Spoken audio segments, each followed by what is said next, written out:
Territorio Reportaje. Porque todos tenemos una historia que contar. Con el periodista Agustín del Castillo.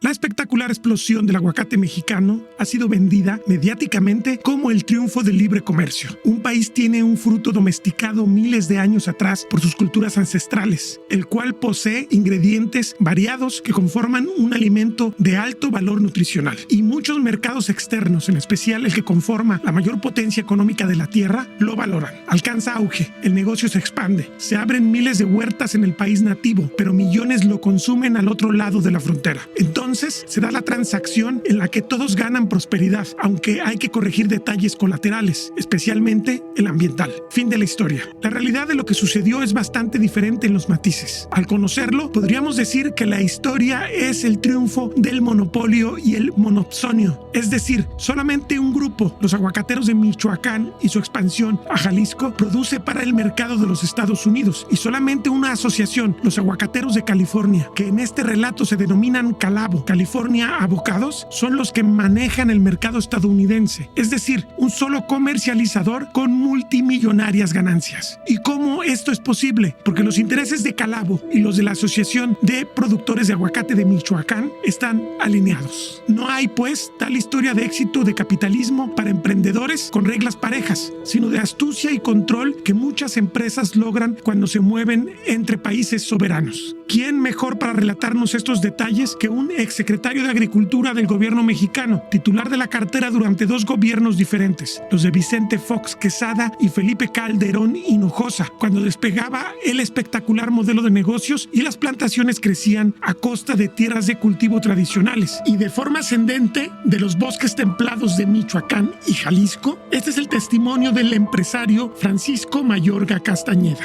Usted sabe que las variedades más populares de aguacate, por ejemplo la Hass y la Méndez, pues fueron originariamente, llevadas de México a Estados Unidos y allá se perfeccionaron por parte de los genetistas y los productores norteamericanos de California. Y se hizo una industria muy próspera en California. Inclusive se formó una cooperativa que se llamaba Calavo, que era la que comercializaba prácticamente todo el aguacate de California. Y al mismo tiempo se protegieron ellos de la competencia del aguacate mexicano, aduciendo que teníamos una plaga llamada barrenador del hueso, un insecto que barrenaba el hueso del aguacate. Entonces, durante muchas décadas, si no mal recuerdo, 70 años, pues no se permitía la exportación de aguacate mexicano a Estados Unidos por esa plaga. Y bueno, pues eso les dio prácticamente a los socios de Calavo el monopolio en la comercialización de aguacate. Es un tema un poquito fantasioso, ¿no? Sí. Nadie la encontró. Sí, exactamente. No se sabía exactamente qué era el barrenador del hueso, un poquito como el chupacabras, una cosa así extraña. Pero bueno, finalmente una serie de factores de índole económica, sobre todo, fueron convenciendo a los productores californianos que les convenía más importar el aguacate de México y ellos comercializarlo. Entre esos factores estaba pues la falta de agua. El aguacate es un cultivo que demanda muchísima agua y ustedes saben que California ha venido padeciendo por muchas décadas ya una grave escasez de agua.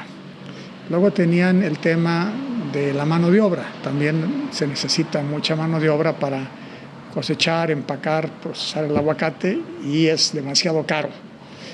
Y bueno, aprovechando también el Tratado de Libre Comercio, pues se fue relajando o se fue desdibujando el tema del barrenador del hueso y fueron entrando poco a poco en pláticas para que se permitiera la entrada del aguacate mexicano, pero siempre y cuando el conducto de entrada o de comercialización fuera Calavo. Primero se liberaron algunas entidades del noreste de Estados Unidos, las zonas de Nueva York, de Boston, de Washington, de Filadelfia, que son lugares de un altísimo poder adquisitivo y bueno, pues que no tienen ninguna posibilidad de cultivar aguacate por el clima y por una serie de circunstancias.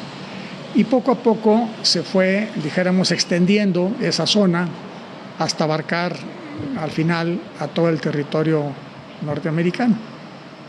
Entonces, pues eso permitió un control de la comercialización, o sea, no hubo una competencia, dijéramos, donde cada productor de aguacate en México mandara el aguacate allá a sus brokers o a sus contrapartes y hubiera una competencia, sino que al ser un conducto, dijéramos, único o mayoritario, exactamente, pues ellos podían administrar la oferta, controlar los precios y sobre todo centralizar mucho la promoción y la publicidad.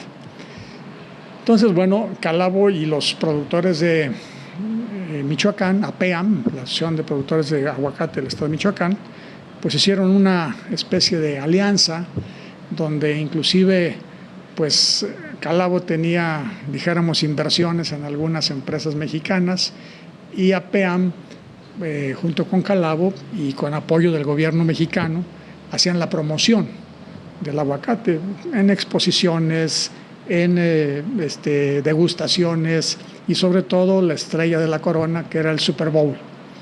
Entonces, bueno, eso fue generando una derrama muy fuerte en el estado de Michoacán y eso propició el incremento de superficie, nuevas huertas que se hacían prácticamente a costa de superficies forestales. Y también pues fueron surgiendo, dijéramos, grupos que capturaban parte de esas rentas, ¿no?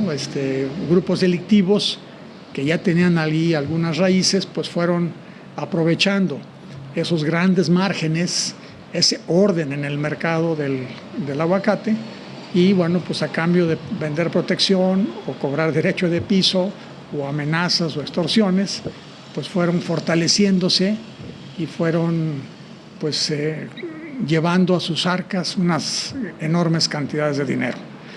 Eso es un poquito como una derivación del boom del aguacate y de esa característica tan especial de tener un solo conducto de comercialización. Por eso era exclusivamente Michoacán el que estaba exportando. Sí, señor. Era Michoacán, pues porque había ahí el control de las huertas. Sin embargo, pues nada podía impedir que otros estados poco a poco fueran sembrando aguacate y varios gobiernos estatales vecinos de Michoacán empezaron a promover entre sus agricultores, sobre todo en zonas montañosas que no tenían muchas opciones de entrar al comercio de cereales o de otras frutas, pues el cultivo del aguacate. Y así fue como Jalisco y sobre todo el Estado de México, un poquito Guanajuato, hasta Guerrero empezaron a promover el aguacate.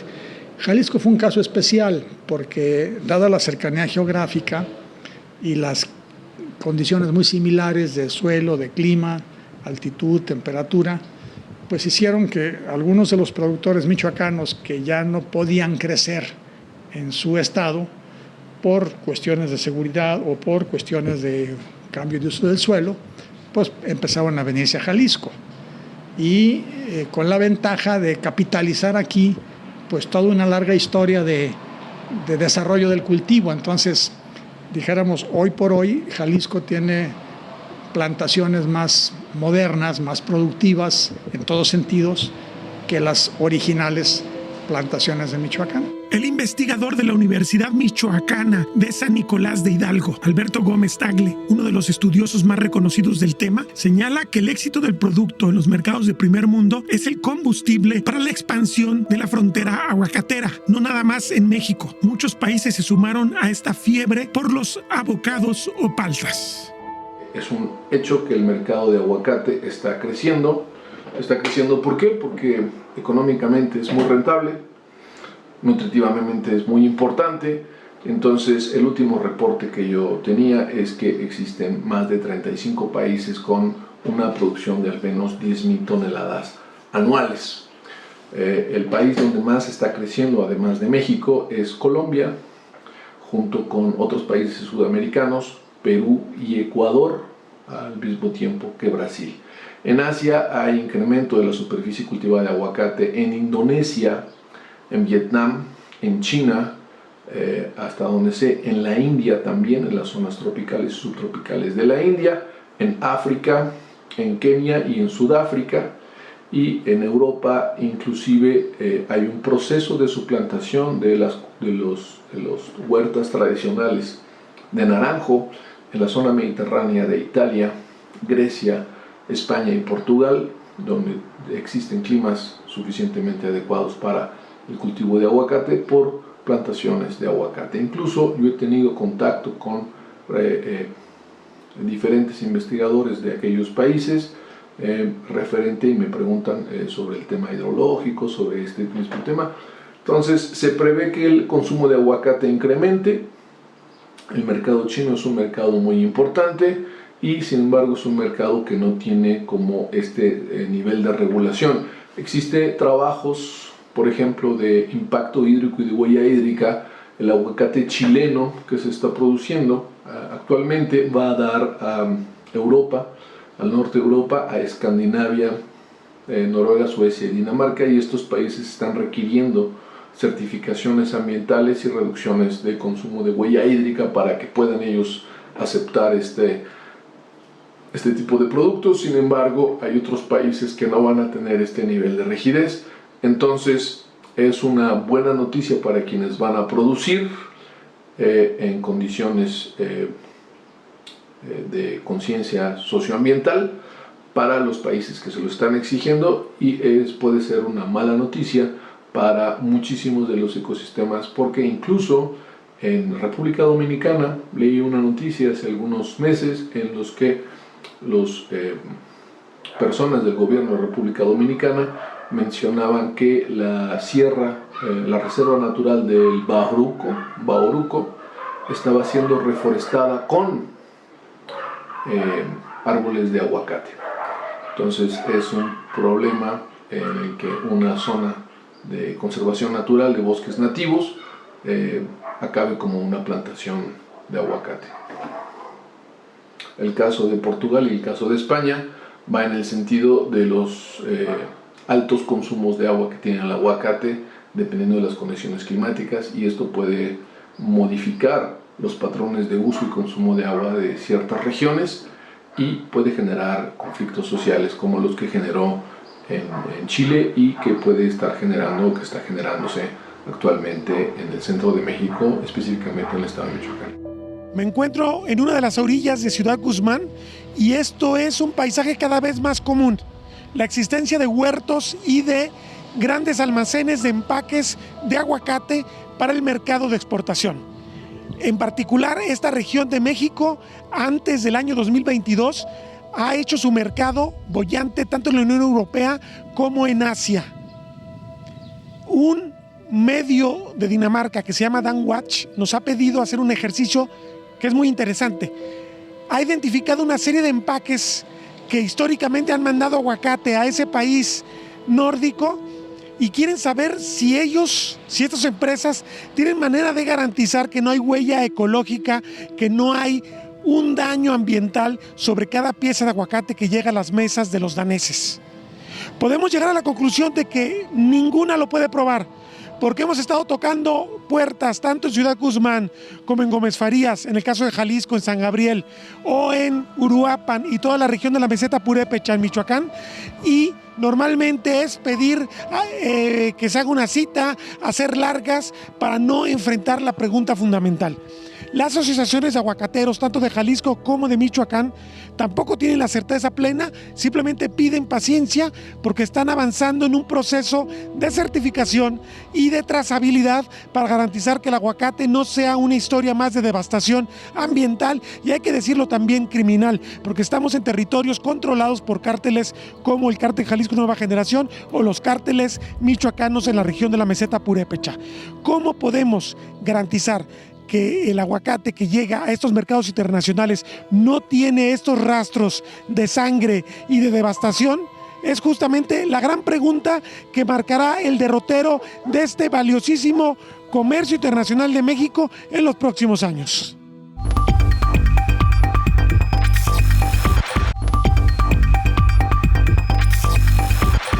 La historia de Calavo y los productores de aguacate de Michoacán merece conocerse con más detalle. En este segmento ampliamos las revelaciones del exsecretario de Agricultura de los gobiernos de Fox y Calderón, el jalisciense Francisco Mayorga Castañeda. El relato nos permite entender el hermetismo que suele tener el sector aguacatero para dar a conocer sus datos con total transparencia. La exportación al principio se abrió nada más en los estados del este de Estados Unidos, o sea, las zonas de alto poder adquisitivo y alta concentración demográfica, como Nueva York, Boston, Filadelfia, toda esa parte, dijéramos, del este, no este. Okay. Pero el otro tema, para mí, trascendente, es que así como se permitió la exportación solamente de Michoacán, de huertas certificadas, también el canal de exportación fue único, fue nada más una ex cooperativa o cooperativa de aguacateros americanos con domicilio en California, que se llama Calavo, California Aguacatero. Es interesante analizar esta cooperativa, porque ellos obviamente se llevaron el aguacate de aquí de México, lo mejoraron y tenían grandes plantaciones en Estados Unidos. Y precisamente ellos, Calavo, eran el que estaba continuamente presionando a las autoridades norteamericanas para que no permitieran la entrada del aguacate mexicano bajo este pretexto de que tenía esa plaga del gusano barrenador del hueso. Sin embargo, los californianos se fueron dando cuenta de que pues los costos eran crecientes con ellos, tenían problemas de agua que siguen agravándose día con día en California, tenían problemas de mano de obra que se siguen agravando también día con día. Entonces ellos muy hábilmente dijeron, oye, vamos dejando de producir aguacate aquí y nos lo traemos. El mercado es nuestro, pues mejor se los compramos a los mexicanos que producen más barato que nosotros, que no tienen tantas presiones ambientales, salariales, hídricas, pero nosotros lo vamos a distribuir. Entonces prácticamente Calavo se convirtió en un monopsonio. O sea, nada más ellos, dijéramos, controlan la salida de aguacate mexicano de Michoacán. Y bueno, ellos son parte muy importante de APEAM, y APEAM es parte importante de ellos. Así hubo como una especie de swap de membresías, de acciones y de coordinarse. Entonces, esto me parece importante, Agustín, porque pues es algo que, dijéramos, contradice la tan traída y llevada competencia económica. Y precisamente al ser casi un monopolio de exportación y un monopolio de importación, pues como que dice, se reparten el pastel, se reparten las ventas. El mercado creció en Estados Unidos siempre bajo control de Calavo. Los de Calavo, una vez que fueron viendo la respuesta del noreste de Estados Unidos, pues fueron, dijéramos, a través del gobierno americano, claro, permitiendo gradualmente que se extendiera la zona de abastecimiento, hasta que ya, dijéramos, en el 2010, 2012, por ahí, ya se cubría todo el territorio norteamericano. Pero la historia no termina en eso. Los intereses de agricultores estadounidenses, como los productores de papa, respaldados por el hoy embajador Ken Salazar, se han ido imponiendo con la diplomacia de ese país desde los tiempos de Barack Obama. La historia del exsecretario de Agricultura coincide con la de los productores de papa mexicanos. Los presidentes mexicanos, Felipe Calderón, Enrique Peña Nieto y Andrés Manuel López Obrador, han aceptado el peligroso riesgo sanitario que implica importar papa fresca de Idaho y Colorado a cambio de que los productores michoacanos y jaliscienses que controlan el mercado de Estados Unidos en sociedad con Calavo amplíen sus exportaciones de aguacate. 2022 es el año en que los embarques de papa comienzan a llegar a México. Y de Calavo sigue siendo muy influyente a la fecha con los de APEAM. Por supuesto, son socios.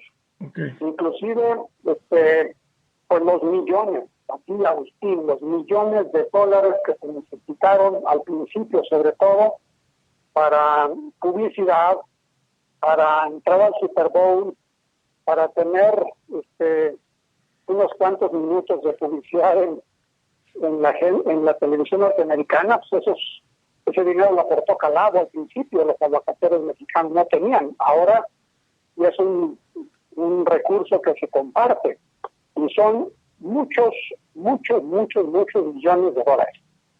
Claro, sí, es un negocio gigantesco. Sí, Oiga, sí, pero hablamos de Michoacán. Jalisco aquí, ¿cómo juega? ¿Jalisco, Calavo ha entrado a Jalisco o Jalisco es algún territorio ajeno a ellos? Bueno, usted sabe que al principio nada más se certificaron huertas de Michoacán y Estados Unidos fue pateando el bote para certificar huertas de Jalisco. Por lo tanto, a los aguacateros de Jalisco, que en gran parte son de Michoacán, okay, o sea, son las mismas familias de los dos lados del mostrador, y no solo en aguacate, también en berries. Sí. Si usted tuvo un poquito de tiempo para investigar, pues aguacate y berries tienen comportamientos parecidos, otros muy diferentes, pero sí, en cuanto a ciertas raíces son comunes denominadores. Bueno, Jalisco no tenía la certificación, no lo obtenía, y por lo tanto le quedaban dos cosas: exportar a países que no fueran Estados Unidos, como Canadá y Japón, o pues un poquito en forma no clara, mandar producto a Michoacán y que saliera como originario de Michoacán. sí. Pues ahí, precisamente no haber transparencia, pues eso estaba perfectamente permitido, y la lógica le dice que no hubiera sido posible que solo Michoacán pues abasteciera el mercado de una forma tan creciente y tan rápida como lo abasteció en los últimos años, si no hubiera tenido, dijéramos, el paso de corriente de algún otro lado, claro, principalmente de Jalisco. Sí. Ahora, ya Jalisco en principio está aceptado por Estados Unidos. Entonces, bueno, pues se supone que ya se puede exportar. Pero se pagó un precio muy alto por ese visto bueno. Algo me tocó vivir a mí ese precio en carne propia, pero ya después los gobiernos sucesivos, dijéramos, perfeccionaron el costo, el precio. Sí. El precio para que Estados Unidos aceptara el aguacate de Jalisco fue que México aceptara la importación de papa fresca de Estados Unidos. Cosa que es tremendamente riesgosa para la sanidad, porque la papa fresca es el vector de muchísimas plagas de importancia cuarentenaria.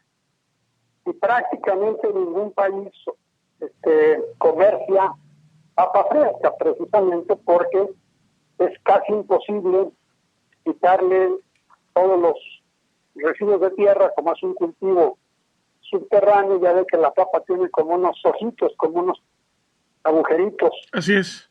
En la superficie, bueno, pues ahí se hospedan o se acumulan residuos de tierra y residuos de plagas. Entonces, bueno, pues Estados Unidos presionó tremendamente a México. A mí me tocó vivir esa presión por parte del actual secretario, Tom Vilsack. Y bueno, afortunadamente... Fue en los años de Obama, entonces. Exactamente, fue en los años de Obama. ¿Y por qué Vilsack, dijéramos, presionó tan fuerte a México? Porque un senador Ken Salazar, no sé si será el mismo embajador actual, no lo sé, eso sí habría que investigarlo. Podría ser, sí. Sí, porque ya había sido funcionario él con Obama.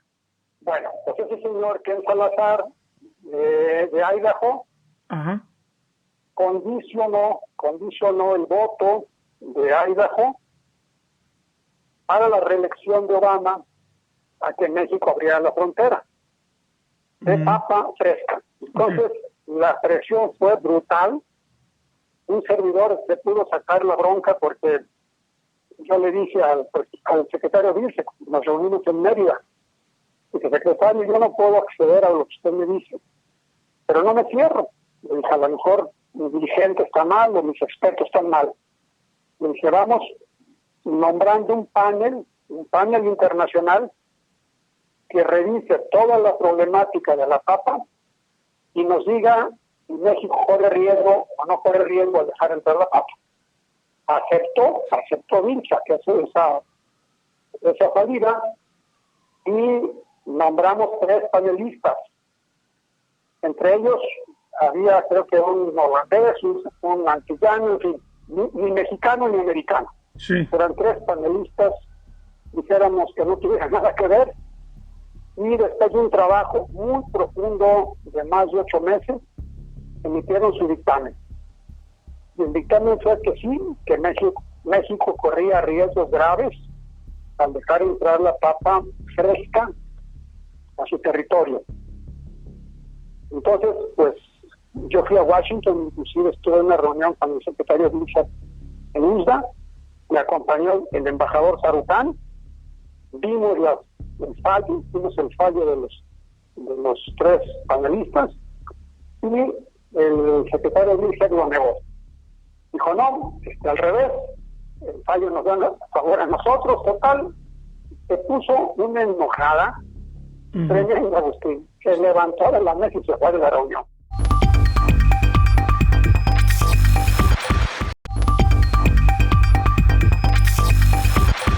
Algunos productores de aguacate del sur de Jalisco ven el futuro de la Persea americana ineludiblemente ligado a la certificación ambiental y no solo sanitaria. Javier Magaña Cárdenas, quien también es productor forestal y comprende la necesidad de los bosques, hace un apunte. Un mercado cualquiera, así como se comenzó a trabajar que penetró en la cultura del productor la inocuidad, que comenzamos a ser cuidadosos todos en los productos que sí se podían aplicar y en los cuales no, y ya no hay, esa es una cultura ya perfectamente establecida. También se va a establecer entre los productores la cultura del sello verde. El sello verde vale, y vale mucho. Entonces yo creo que sí se pueden hacer las cosas muy, muy, muy bien, siempre y cuando no se acaben los incentivos. O sea, finalmente aquí lo que nos mueve es el negocio, es el dinero. Y si el dinero se pone en peligro, pues tú tienes que hacer lo que corresponda para eliminar ese peligro o atenuarlo, ¿no? Es ahí donde yo veo una salida, soy optimista. Así como yo hace 3, 4 años veía esto muy, muy mal, yo en este momento sí soy optimista porque conozco mucha gente que está metido en el negocio, tanto grandes empacadores como pequeños productores, y yo veo una actitud mucho más positiva, mucho más dispuesta a la inversión, ¿no? Ya los mismos precios que están grandes también generan recursos pues, para regresarle al bosque, ¿no? Para regresarle al ecosistema que te está dando de comer.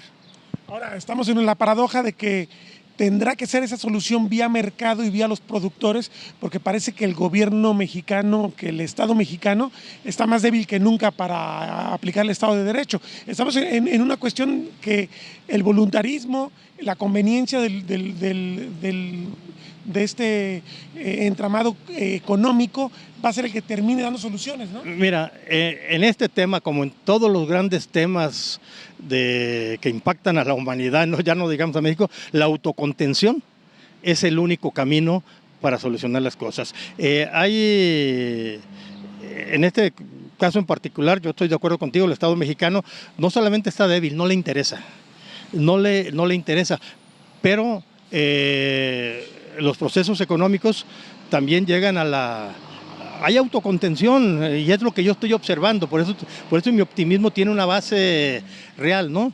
No es porque nadie me lo esté imponiendo, no habría suficiente fuerza pública para meter en orden a quien no quiere meterse en orden. Aquí es la voluntad de cada quien. No dudo y debe de haber bastantes productores que están viendo esto a la ligera, pero la mayoría no. Sí, y el que lo esté viendo a la ligera, pues las consecuencias las va a pagar, ¿no?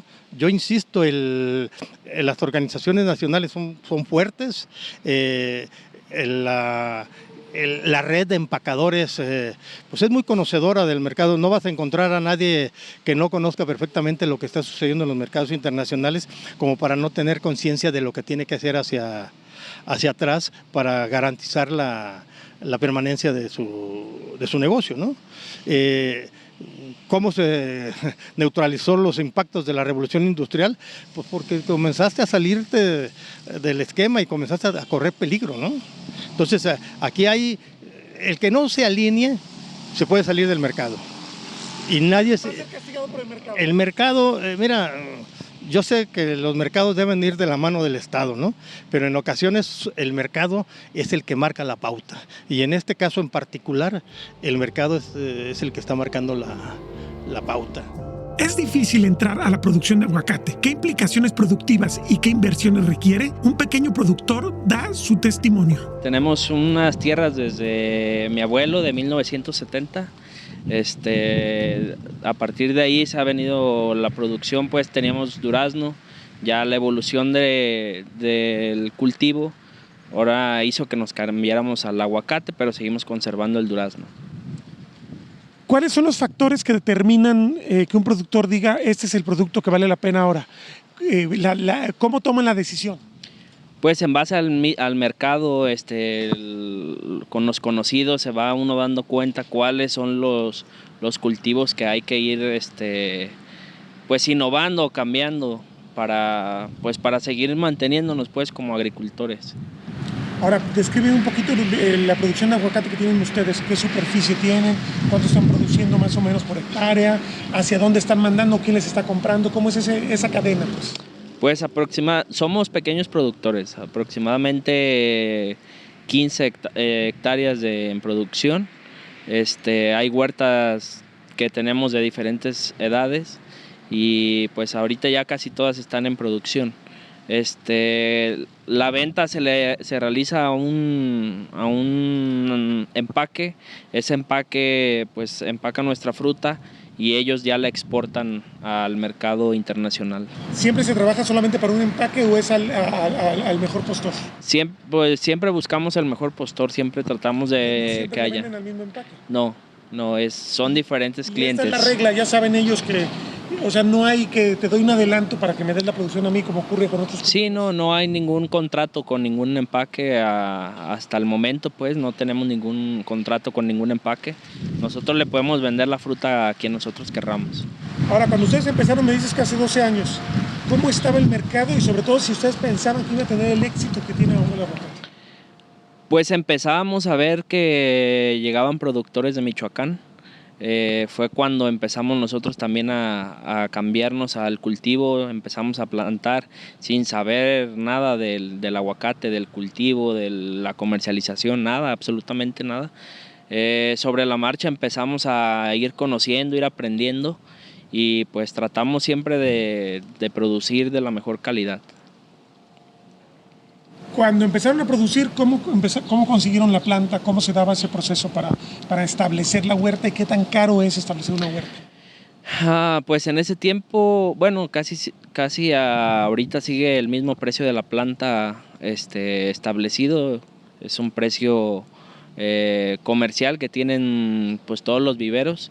Empezamos ¿Es por planta? Sí, 50, 60 pesos aproximadamente por planta. De ahí para arriba. ¿Y dónde la compras? ¿Qué viveros están produciendo la planta? Pues hay diferentes viveros. Nosotros tenemos un vivero que nos gustó mucho la planta. No fue con la que empezamos, pero nos gustó ahorita la planta que están sacando. Es un vivero que está en Zapotiltic. 50-60 pesos, pero ¿qué más necesitas invertir? ¿Qué más necesitas hacer para establecer la huerta? Pues de principio se necesita preparar la tierra. Después de preparar la tierra, pues hay que empezar a trazar, a hacer los trazos de la huerta, a qué medidas vamos a plantar el aguacate, a partir de que está plantado, pues lleva un proceso de un año, 2 años de mantenimiento constante, de fertilizaciones, de riegos, de foliadas, de varias cosas, pues, cosas que se tienen que hacer para poder llegar a la producción del aguacate. Si te pregunto un precio, ¿cuánto me dirías que sale una hectárea de huerta establecida? O sea, ¿cuánto tienes que invertir? Obviamente esto es una inversión porque todavía no te está dando dinero, la vas a recuperar con el tiempo, pero ¿cuánto tendrías que invertir de entrada para una hectárea o por hectárea? Yo creo que de 300 a 500 mil pesos por hectárea. ¿Y siempre ha sido, o sea, desde que empezaron ustedes, esos son los precios? No, era más barato, no había tanta tecnificación en varias cuestiones. También no teníamos tanta maquinaria como la tenemos ahorita, que facilita todos los trabajos de mantenimiento. Entonces, en su momento, pues a lo mejor lo veíamos barato o fue barato plantar en ese tiempo, pero conforme iba pasando el tiempo, pues íbamos necesitando más herramienta, más inversión, pues sí, había que meterle muchos productos, pues, para poder llegar a la producción del aguacate. ¿Este precio que me das sería por hectárea o sería por la huerta completa? Más bien sería por hectárea. Sí, yo creo que ahorita en eso debe de andar oscilando el precio de poner una huerta, una hectárea más bien. Ahora, para que sea negocio, para que te dé ganancias, para que haya valido la pena esta inversión tan fuerte, ¿qué tipo de rendimiento debe tener una huerta? Los rendimientos deben de andar de entre 15 a 25 toneladas por hectárea para que ya sea anual. Sí, anual. ¿Y sí te está dando eso? Sí. ¿Y en cuánto tiempo recuperaste, digamos, la inversión inicial? Pues ha sido muy variado, pues como fuimos reinvirtiendo ese dinero, yo creo que en 5 o 6 años ya se puede recuperar la inversión y ya queda ganancia.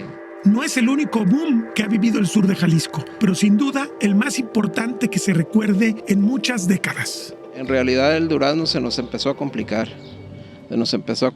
siempre le hemos metido ganas al durazno.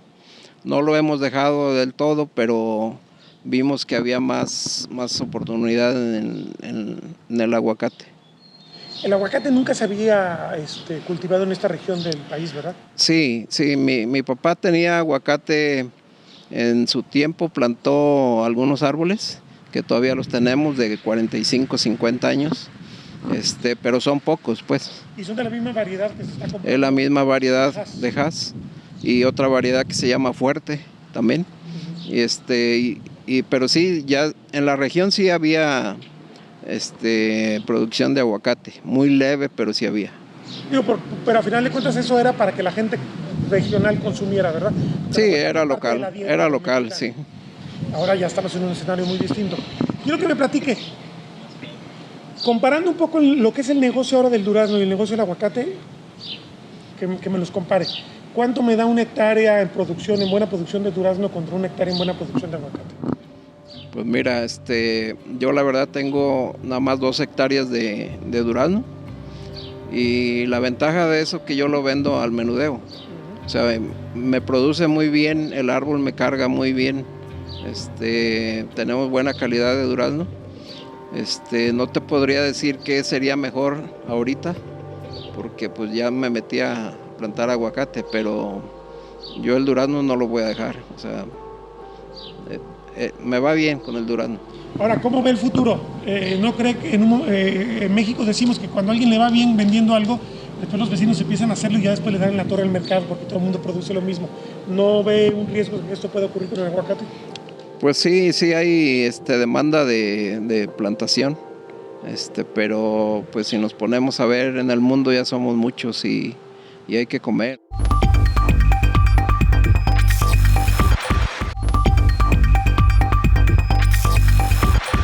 El mercado internacional internacional y el capitalismo en general se han ganado críticas de muchos expertos por los efectos colaterales que trae al carecer de regulaciones adecuadas, efectos sociales y ambientales perniciosos, como si no existiera un instrumento esencial para cuidarlos, que es el Estado Nacional. El investigador de la Universidad Michoacana de San Nicolás de Hidalgo, Alberto Gómez Tagle, lo aborda en el caso del aguacate. La producción de aguacate corresponde más bien a las necesidades y a los requerimientos del mercado. En este caso, las autoridades internacionales, por ejemplo, el Servicio de Agricultura de los Estados Unidos, el USDA, estableció que se requería para poder exportar aguacate a Estados Unidos que las zonas de procedencia estuvieran libres de plagas cuarentenarias. Este fue un proyecto muy importante en el cual se invirtió una gran cantidad de recursos, tiempo, un gran capital humano, y se logró conocer el ciclo del barrenador del hueso del aguacate. Se rompió el ciclo utilizando tecnología de insecticidas, pero lo más importante es tener conocimiento biológico de esto. Entonces, en caso de que se requiera, se puede habilitar. No ha sido requerido porque en este momento el sistema de consumo o el sistema capitalista neoliberal de producción agroindustrial pues simplemente no tiene interés por los daños ambientales que se puede generar con este tipo de cultivo, y pues son más importantes o tienen más peso otras cosas. Existe el caso de Chile, en el que en la región de La Ligua y Petorca, en la zona central de Chile, pues existe procesos de apropiación de agua que dejan a comunidades enteras en condiciones de pobreza hídrica, y esto generó protestas a nivel internacional. Cuando esto se conoció a nivel internacional, pues entonces hubo un boicot internacional al aguacate chileno. El camino a una certificación que permita castigar el aguacate por deforestación es así largo, pero posible. Existe actualmente un sistema de trazamiento implementado por la Asociación de Productores y Exportadores de Aguacate del Estado de Michoacán, la APAM, que es muy eficiente en la trazabilidad. Y es un sistema muy eficiente que ubica las huertas y cada uno de los sitios donde se produce, y eso va a la información del empaque y luego al embarque, y se puede saber si algún embarque de aguacate o algún aguacate específico que tenga cierto grado de contaminación, o que tenga Escherichia coli, que tenga alguna cosa de estas, de dónde viene. Se puede hacer el trazamiento de manera muy clara hasta la huerta. Sin embargo, no existe una certificación en temas de medio ambiente que indique que cierta huerta está libre del proceso de deforestación y que la producción proveniente de dicha huerta, por lo tanto, haya sido generada libre de deforestación. Se tendría que generar una certificación para cada una de las huertas, o una certificación general, y que los productores decidieran certificarse para esto. Si esta certificación fuese obligatoria para la exportación, entonces podríamos tener tanto el sistema de trazabilidad como la posibilidad de tener huertas certificadas libres de deforestación o libres de impactos ambientales severos o daño al medio ambiente, y esto en teoría podría funcionar como un sistema o como un mecanismo en el cual los consumidores podían tener certeza del impacto socioambiental o impacto ambiental que tendría el producto que están consumiendo en casa. ¿Por qué no se ha hecho obligatorio el trazamiento ambiental del aguacate? Al sistema económico no le interesa, al político, extrañamente, tampoco. En general, el modelo neoliberal capitalista está generado para generar recursos monetarios sin importar muchas otras cosas. El cultivo del aguacate es uno de los cultivos, pero existen muchos ejemplos de producción. Puede ser la producción de ropa, puede ser la producción de calzado, en la cual se maximice la ganancia a costa de los insumos o de los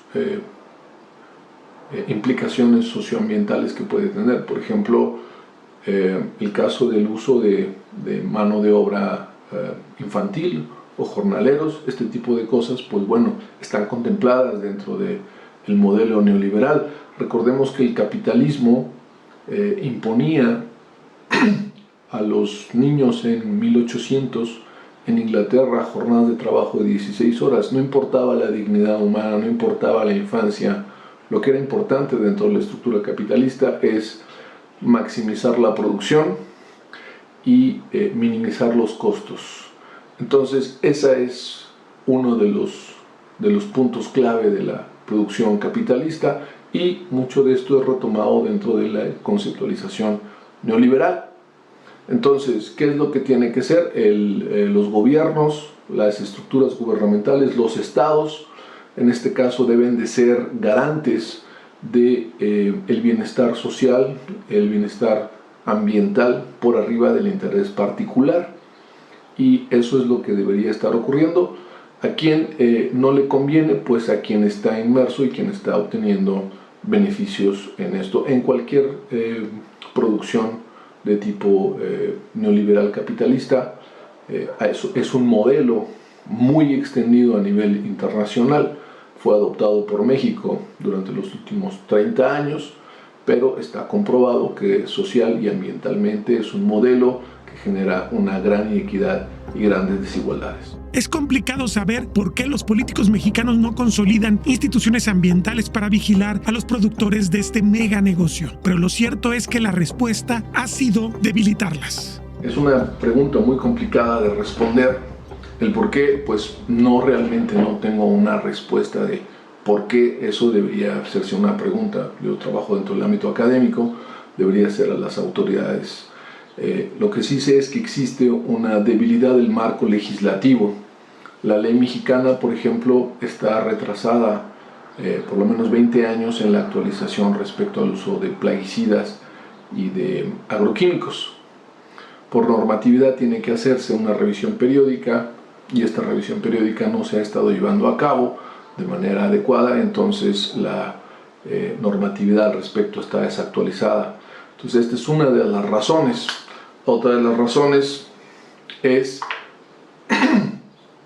que existe duplicidad de funciones en algunos casos, o los organismos que son, digamos, clave para resolver esto, las instancias gubernamentales, no tienen la capacidad técnica, no tienen el personal para resolver este tipo de situaciones. En las últimas administraciones a nivel gubernamental, tanto en los 3 niveles, municipal, estatal y federal, ha habido una reducción de personal en instancias importantes, en instituciones importantes que tienen que ver con temas de medio ambiente y temas forestales, y esto disminuye la capacidad de acción de las instituciones. ¿Sí? Entre más fuertes sean las instituciones y tengan más capacidad de actuar, entonces podrían implementarse de mejor manera este tipo de medidas y programas. Este tipo de procesos son efectivamente certificaciones adecuadas y sean requeridos para la producción o para la venta o exportación, entonces pues es de carácter obligatorio. Podrían ser de carácter obligatorio o recomendable, eso depende. Podría haber incentivos fiscales, podría haber una serie de condonaciones misceláneas, etcétera. Eso, bueno, lo pueden trabajar mejor los economos y la gente se dedica a los temas de recaudación. En el caso de los pequeños productores, bueno, tenemos productores, una gama de productores que va desde media hectárea, 1/4 de hectárea, y esa producción de aguacate, producida inicialmente en un huerto de traspatio, que luego fue expandiéndose al terreno ejidal o al terreno familiar, a una huerta de 1 hectárea o 2 hectáreas, es lo que puede hacer la diferencia entre que una familia o los miembros de una familia emigren o no emigren al extranjero para buscar las condiciones, mejores condiciones de vida. Sin embargo, hay casos en los que tenemos productores que tienen superficies considerables y son productores agroindustriales a gran escala. Si estos productores agroindustriales que tienen 300, 500, 800 hectáreas y que se encuentran haciendo adquisiciones de superficies o de terrenos, no solamente en el estado de Michoacán, sino en otros estados donde se encuentran las condiciones climáticas y las condiciones edáficas adecuadas, pues es una gama muy amplia. Entonces habría que ver los casos específicos y ver las posibilidades de establecer este sistema de certificación en caso de que se pudiera implementar para que la mayor cantidad de productores pudiera acceder a este sistema y pudiera estar certificado en caso de que fuera factible su certificación. Allí queda la conciencia del pequeño productor, que es mayoría. Hay casi 40,000 plantaciones aguacateras en Michoacán y Jalisco, en su mayor parte predios menores a 50 hectáreas. La falta de capacidad institucional y el desinterés en incentivar hace que todos miren hacia otro lado, y es factible hacer una transición ambiental correcta.